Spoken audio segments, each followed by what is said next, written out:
അവരെ കാണുന്നില്ലല്ലോ മോളെ. വരും വല്യമ്മേ, അവരുടെ ആവശ്യമാണല്ലോ. പപ്പേട്ടനെ കൂടെ വിളിക്കായിരുന്നു.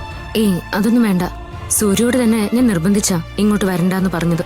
ഞാൻ കരുതി സൂര്യോട് നീ സത്യം പറഞ്ഞപ്പം പ്രശ്നം ഉണ്ടാവുമെന്ന്. എന്നെ സൂര്യക്ക് നല്ലതുപോലെ അറിയാലോ വല്യമ്മേ. ഒരു കാര്യമില്ലാതെ ഞാൻ ഒന്നിനും ഇറങ്ങില്ല എന്ന് സൂര്യക്ക് അറിയാം. അത്രമാത്രം സൂര്യമോളെ വിശ്വസിക്കുന്നത് കൊണ്ട് കൊള്ളാം. ഇന്നലെ ഞാൻ കണ്ടത് സ്വപ്നമായിരുന്നു എന്ന് എനിക്ക് വിശ്വസിക്കാൻ പറ്റുന്നില്ല വല്യമ്മേ. അത്രയ്ക്ക് വ്യക്തമായിരുന്നു ആ സ്വപ്നം. ചില സ്വപ്നങ്ങൾ അങ്ങനെയാ മോളെ. ഞാൻ തന്നെ എത്രയോ പ്രാവശ്യം അഗാധമായ കൊക്കയിലേക്ക് വീണിരിക്കുന്നു. പപ്പേട്ടനെ എത്ര പ്രാവശ്യം ഞാൻ കട്ടിലെന്ന് തള്ളി താഴെ ഇട്ടിരിക്കുന്നു. അത്രയ്ക്ക് പവറാ ചില സ്വപ്നങ്ങൾക്ക്. എന്തിന്? നിന്നോട് ഞാൻ എത്ര പന്തയത്തിൽ ജയിച്ചിട്ടുണ്ടെന്നറിയോ? വല്യമ്മയുടെ ഒരു കാര്യം. അല്ല, പറയുമ്പോ എല്ലാം പറയണമല്ലോ.